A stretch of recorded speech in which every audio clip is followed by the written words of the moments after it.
آيَةٍ أَوْ نُنسِهَا نَأْتِ بِخَيْرٍ مِّنْهَا أَوْ مِثْلِهَا أَلَمْ تَعْلَمْ أَنَّ اللَّهَ عَلَى كُلِّ شَيْءٍ قَدِيرٌ۔ ترجمہ: جب ہم کوئی آیت منسوخ کرتے ہیں یا لوگوں کو بھلا دیتے ہیں تو اس سے بہتر یا اس جیسی اور آیت لے آتے ہیں۔ اے مخاطب، کیا تجھے معلوم نہیں کہ اللہ ہر شے پر قادر ہے؟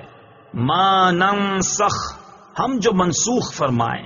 تفسیر صراط الجنان میں ہے نسخ کا معنی ہے سابقہ حکم کو کسی بعد والی دلیل شرعی سے اٹھا دینا، اور یہ حقیقت میں سابقہ حکم کی مدت کی انتہا کا بیان ہوتا ہے۔ اس آیت کا شان نزول یہ ہے کہ قرآن کریم نے گزشتہ شریعتوں اور کتابوں کو منسوخ فرمایا تو کفار کو بڑی وحشت ہوئی اور انہوں نے اس پر اعتراضات کیے۔ اس پر یہ آیت مبارکہ نازل ہوئی اور بتایا گیا کہ منسوخ بھی اللہ تعالیٰ کی طرف سے ہے اور ناسخ بھی، دونوں عین حکمت ہیں، اور ناسخ کبھی منسوخ سے زیادہ آسان اور نفع بخش ہوتا ہے، لہذا قدرت الہی پر یقین رکھنے والے کو اس میں تردد کی کوئی گنجائش نہیں۔ کائنات میں مشاہدہ کیا جاتا ہے کہ اللہ تعالیٰ دن سے رات کو، گرما سے سرما کو، جوانی سے بچپن کو، بیماری سے تندرستی کو، بہار سے خزاں کو منسوخ فرماتا ہے۔ یہ تمام نسخ و تبدیل اس کی قدرت کے دلائل ہیں۔ تو ایک آیت اور ایک حکم کے منسوخ ہونے میں کیا تعجب؟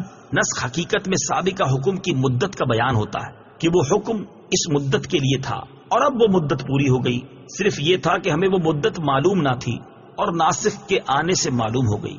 کفار کا اعتراض تو جہالت و ناسمجھی کی وجہ سے تھا، لیکن اہل کتاب کو تو کسی بھی صورت یہ اعتراض نہیں کرنا چاہیے تھا، کیونکہ حضرت آدم علیہ السلام کی شریعت کے بہت سے احکام تو وہ بھی منسوخ مانتے ہیں، جیسے بہن بھائی کا آپس میں نکاح۔ یوں ہی یہودیوں سے پہلے ہفتے کے دن دنیاوی کام حرام نہ تھے، ان پر حرام ہوئے۔ نیز توریت میں ہے کہ حضرت نوح علیہ السلام کی امت کے لیے تمام جانور حلال تھے، جبکہ حضرت موسیٰ علیہ السلام پر بہت سے حرام کر دیے گئے۔ ان تمام چیزوں کے ہوتے ہوئے نسخ کا انکار کس طرح ممکن ہے؟ نسخ کے چند احکام۔ نمبر 1، جس طرح کوئی آیت دوسری آیت سے منسوخ ہوتی ہے، اسی طرح حدیث متواتر سے بھی آیت منسوخ ہوتی ہے۔ نمبر 2، کبھی صرف تلاوت منسوخ ہوتی ہے اور کبھی صرف حکم منسوخ ہوتا ہے، اور کبھی تلاوت و حکم دونوں منسوخ ہوتے ہیں۔ بہقی شریف میں ہے کہ ایک انصاری صحابی رات کو تہجد کے لیے اٹھے اور سورہ فاتحہ کے بعد جو سورت ہمیشہ پڑھا کرتے تھے اس کو پڑھنا چاہا، لیکن وہ بالکل یاد نہ آئی اور سوائے بسم اللہ کے کچھ نہ پڑھ سکے۔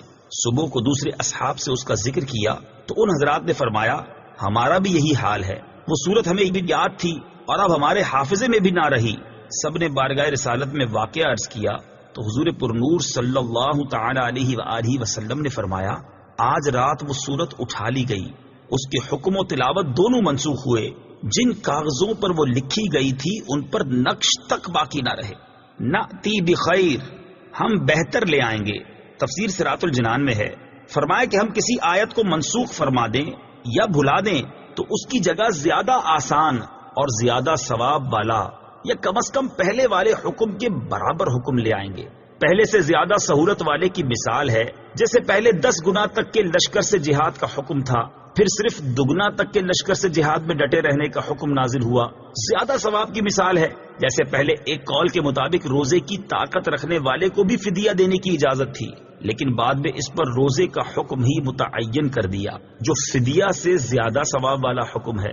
سہولت میں برابر کے حکم کی مثال ہے جیسے بیت المقدس سے پھیر کر خانہ کعبہ کو قبلہ بنا دیا گیا، حالانکہ دونوں کی طرف منہ کر کے نماز پڑھنے میں برابر درجے کی سہولت ہے۔